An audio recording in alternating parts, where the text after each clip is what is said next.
this really is a war on all of crypto, and therefore we have to fight it.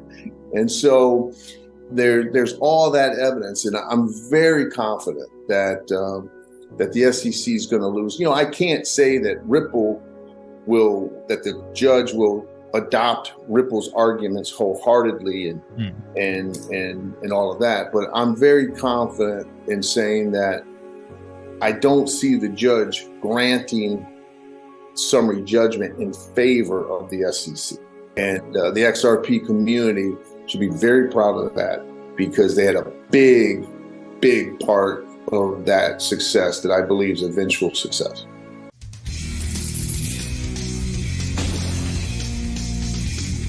In today's video, Attorney John Deaton discussed the latest with the SEC Ripple XRP lawsuit, the recent summary judgments from Ripple and the SEC, and what's next for the procedural process, likelihood of a settlement soon. Before listening to him, please ensure to smash the like button and subscribe to the channel.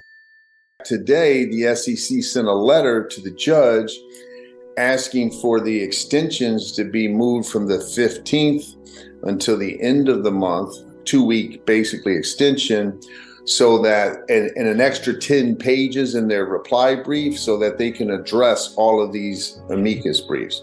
And Ripple's not objecting to that. So everything's going to get pushed 2 weeks. It's not the end of the world, so people shouldn't get upset.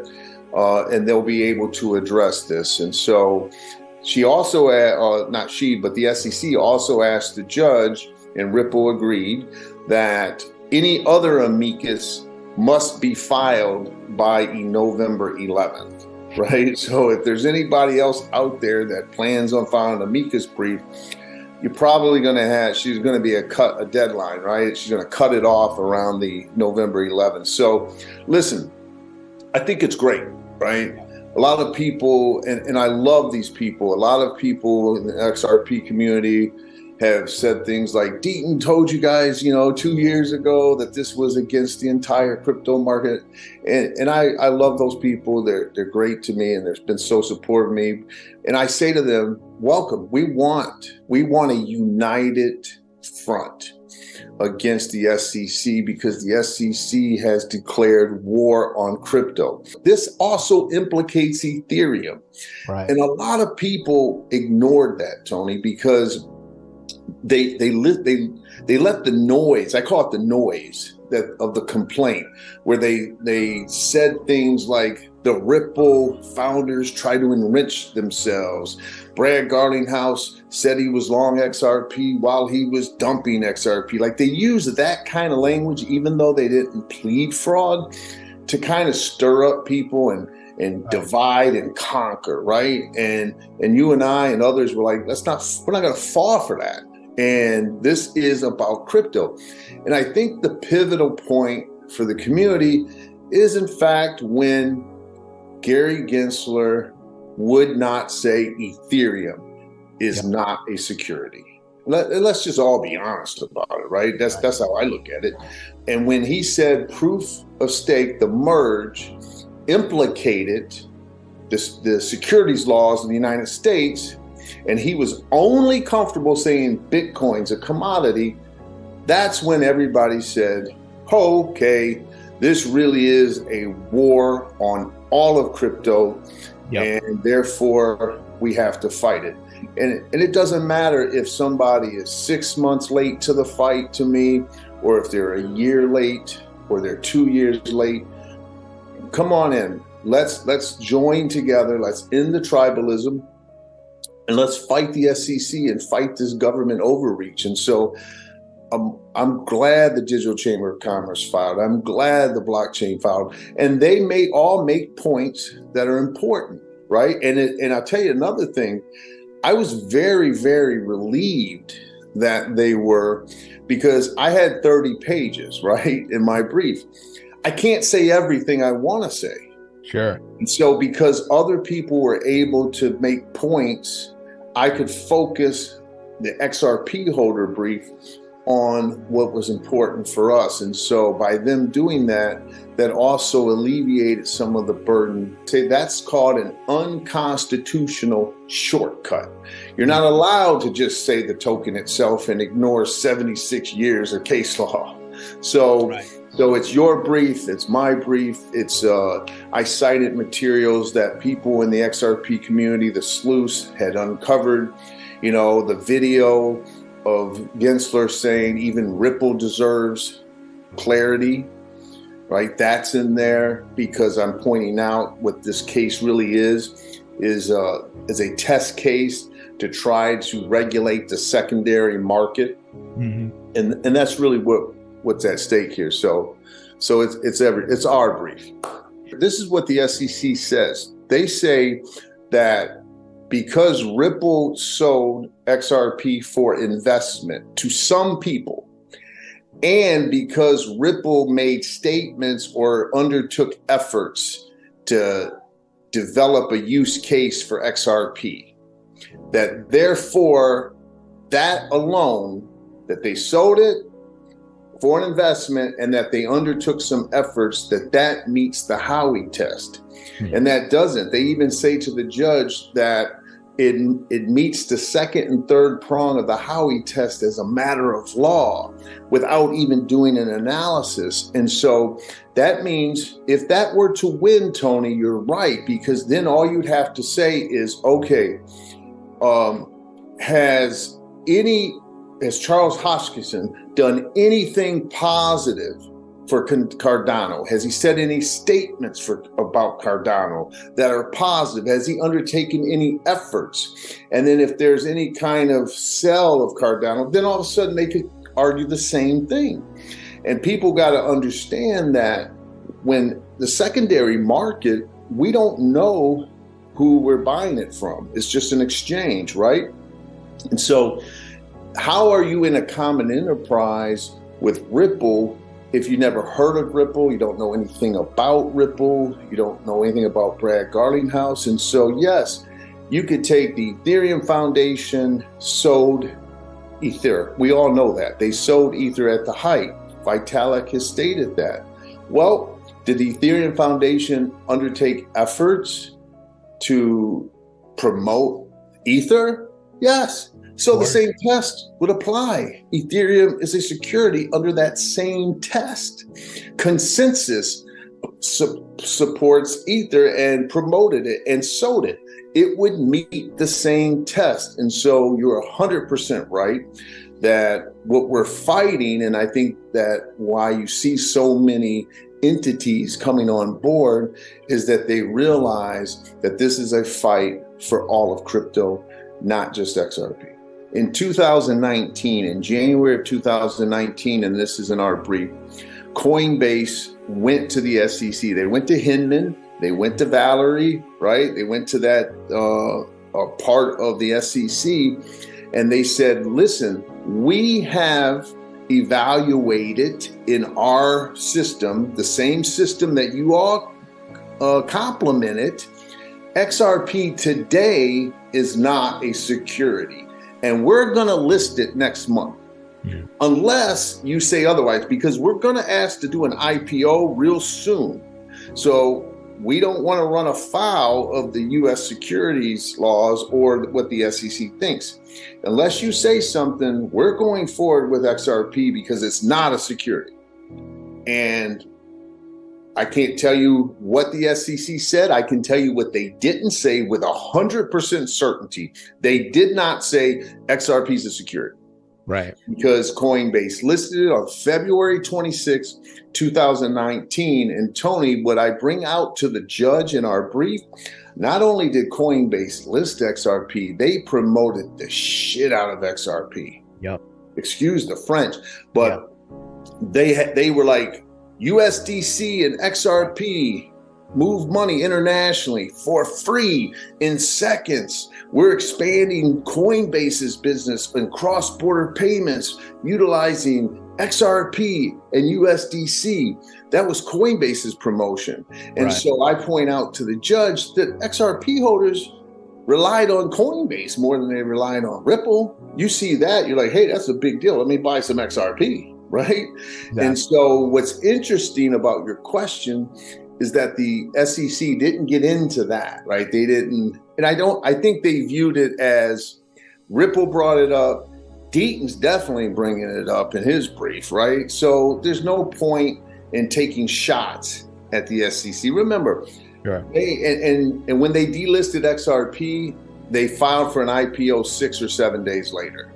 And so they delisted it because they wanted to get their IPO approved, right? So how do you get your IPO approved if you have an unregistered security you're selling because they filed a lawsuit? A lot of people forget that point. And so I think the SEC, Coinbase lawyers, I think they were smart and not getting into that because it's unnecessary to point out that, hey, we met with you.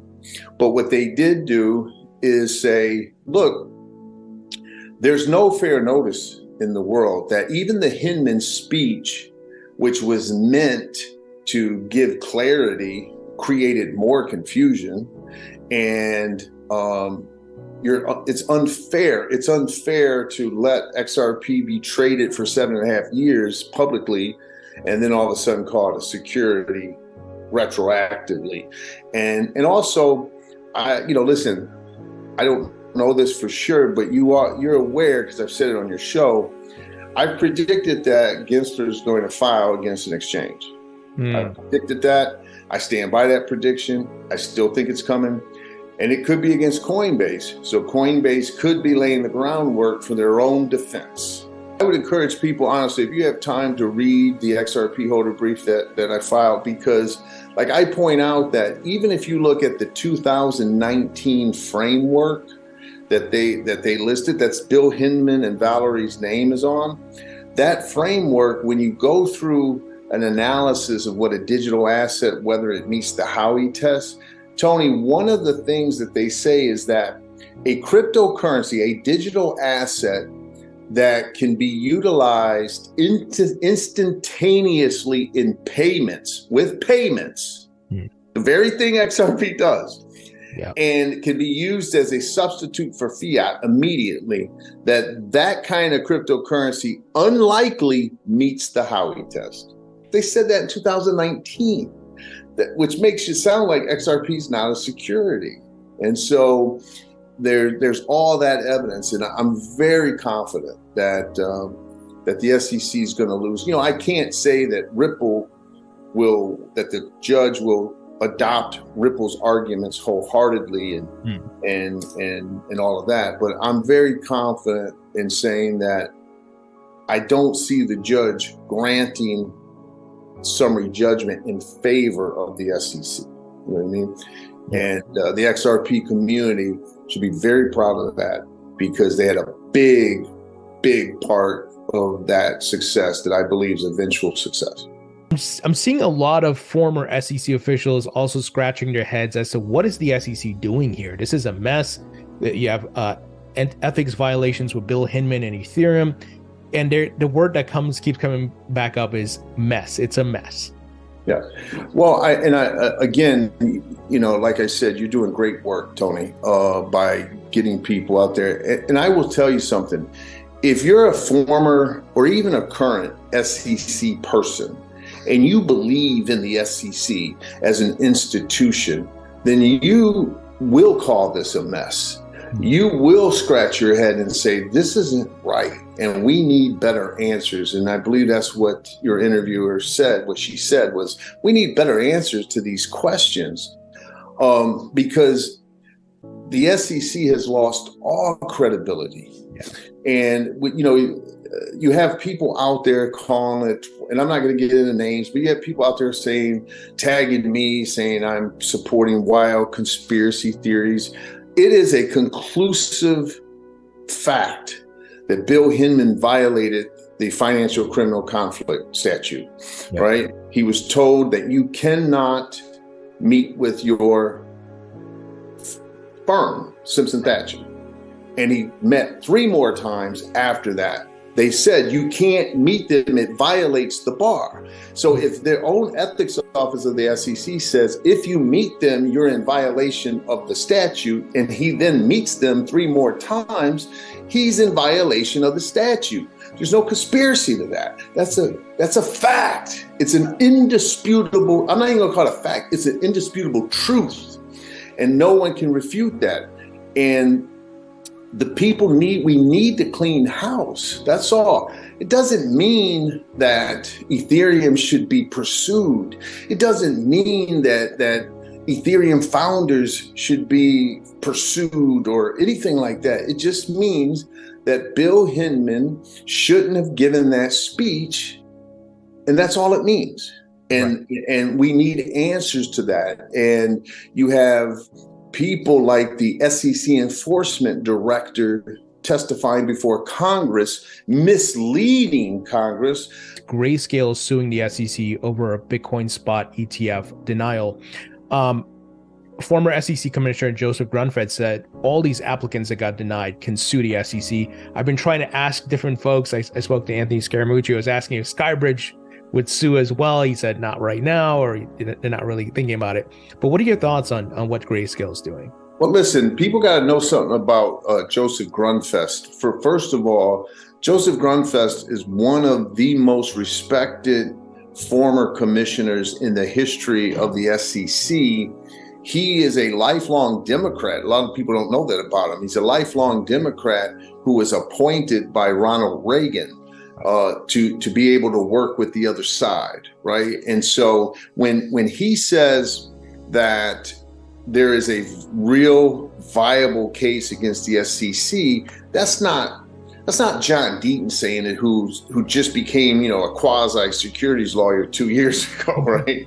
This is like a guy who teaches at Stanford Law, securities law. He's forgotten more about securities laws than I'll ever know. And so when he says that the SEC's actions are arbitrary and capricious, that's the terminology, and there is no valid justification to treat the derivatives market and the futures spot ETF with the derivatives future ETF, Bitcoin ETF, with a spot ETF. And so now today you have a short Bitcoin ETF in the United States, right? We can short Bitcoin. Yeah. And you have a futures ETF, which only really professional traders do, right? Like the individual guy like you and me. I don't know about you, Tony, but I've never really dealt with futures and derivatives. It's just right. It's just not me. And so it allows the professional traders to have access to Bitcoin, but it doesn't allow the individual investor.